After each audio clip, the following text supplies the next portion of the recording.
Jeb Bush carries tiny toy turtles in his pocket and hands them out to children. On Wednesday, while stopping for breakfast in Portsmouth, New Hampshire, the GOP candidate walked over to a 13-year-old boy and pulled out a tiny figurine. He told the kid, "Slow and steady wins the race," referring to the classic fable, The Goose That Laid the Golden Eggs. Bush later told reporters, "I give them out to kids. Slow, steady progress. That's what that means. I have a bunch of turtles." If Bush views himself as the tortoise, who's the hare? I think it's obvious. Nice.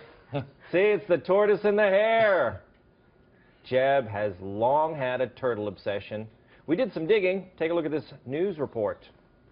The man accused of trying to smuggle more than 50 turtles from the U.S. into Canada is facing sentencing after pleading guilty in the case.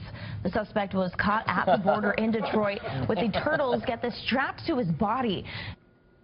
Strapped to his body? He did look remorseful in that picture. Look, Charles, I give tiny figurines to children. I get arrested. Jeb can do it and everything's okay. Well, he's not going to be president, so he's going to have to get someone to pardon him if that happens. Hey. No, I do think he's practicing for his retirement already. He's practicing being that guy who walks around saying, you know, here's my advice, kids, which you can't do if you have to run the country, you can't do if you have to fly abroad on a moment's notice to try and solve the world's problems. He is the 85, 90, 100-year-old already. His campaign is floundering. Why is that? What is happening? He can't pull this. This can't be his brand. Slow and steady wins the race. Sounds kind of cool. The problem has been the same from the beginning. There's lots of supplies of Bushes. There's lots of money behind Bushes, and there's no demand.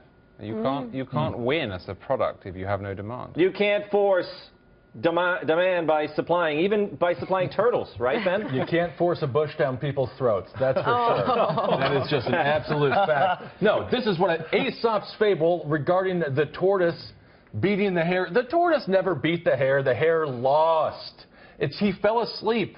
Theoretically, this would require Donald Trump to rest every now and again, and I don't think that he's going to do that. Donald Trump sleeps less than a cyborg on meth, so I don't think at any time he's going to be able to rest next to a tree as Jeb Bush slowly strolls by to win the nomination. That makes sense. That's right. The tortoise only won that one time. It's not like it's going to happen again. No, it was a fluke. So slow and steady does not win the race. It never wins the race. Also, childhood obesity is through the roof right now. I don't think we need to encourage the chubby children of our nation to go slower and more steady. Speed up. Well, look, Jeb has long embraced the tortoise metaphor. Back in July, he tweeted this pic: "I met a joyful tortoise on my way to the Reagan Library."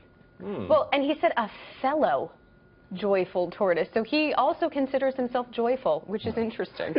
That's right. He is a fellow joyful tortoise.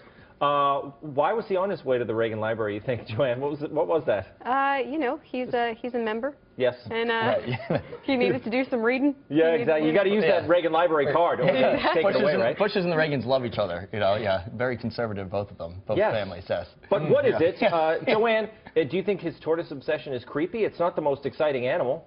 It's definitely not exciting. But now that I know this, I cannot look at Jeb Bush and not see a turtle.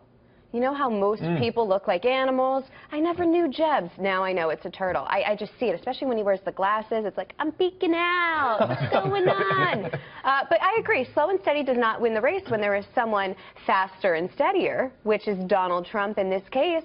And I don't know. I think, too, to win a race, you have to want to win it, and I don't get that passion from Jeb. Bush doesn't even look like he doesn't look like he even wants to be president right now. Anytime you see him, he just looks frightened up there. And also to choose a tortoise or a turtle, it's like, you know, Donald Trump is just driving down as this turtle's trying to cross the street, just with like an 18-wheeler blasting music ready to just destroy him. It's the worst. It's the worst animal ever to compare yourself to. You also say turtle, which doesn't sound like an animal. It sounds like a character from function of the body. I mean, a tortoise isn't really a turtle, and a hare is not really a rabbit, right? We just kind of change them, interchange them, don't we? Wasn't the major narrative that was sticking to derail Jeb's campaign that he was low energy, and that he chooses to go with the spokes?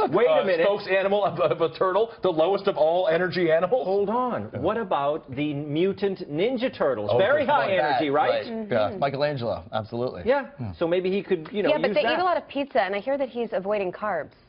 So Oh, maybe he not. is? Yeah. He's Really? just building himself up. Next week he'll be a sloth, and then we'll know, A we'll ladybug. know it's all over. No. It's just trolling Donald Trump with animals. I know, it's amazing. Why would he avoid carbs? They are full of energy, are they not? No, he's been doing the Atkins diet, hasn't he? Very high No, in the protein. paleo diet. Oh, the paleo. Oh, excuse me. Same thing. Paleo, that's But I low don't energy. think Paleolithic man You've had got to pizza. have a donut. Get yourself going.